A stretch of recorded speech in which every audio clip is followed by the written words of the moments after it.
standing by the pole that our solar panels are mounted on. So I welded this up out of some material I had laying around the house, and if I were to do it again, this fulcrum point would be probably 3 or 4 more feet higher. That would just make it take a little less effort to crank it up and crank it down. As it is, it's doable. Just something that if I make another one, I'll definitely change that. Right here's the combiner box. Both of the solar panels have fuses, and they're located in this.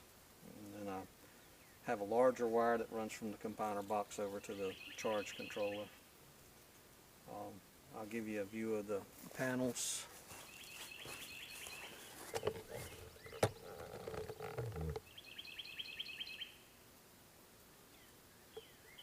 And that's just unistrut that I made a frame out of, and they're mounted on.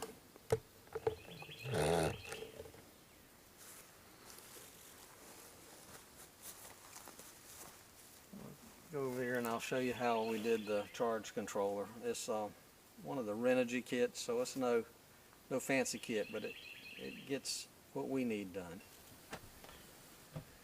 Here's the charge controller, and this is a 750 watt power inverter, and the batteries are in this box right down there.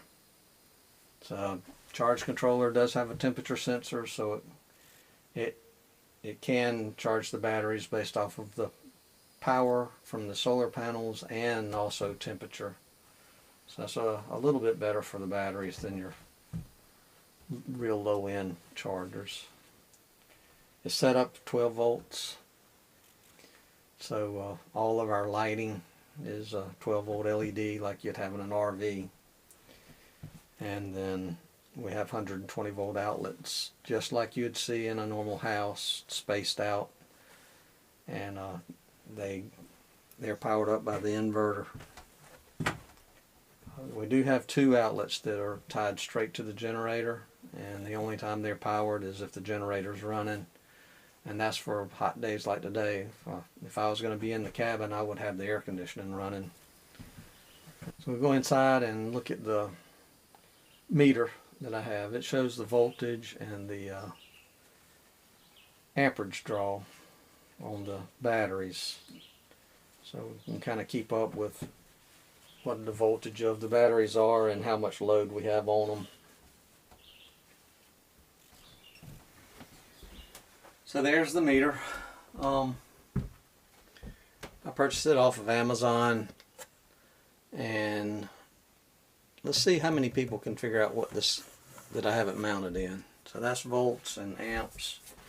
Not pulling enough current for it to even show right now. But here's a side view.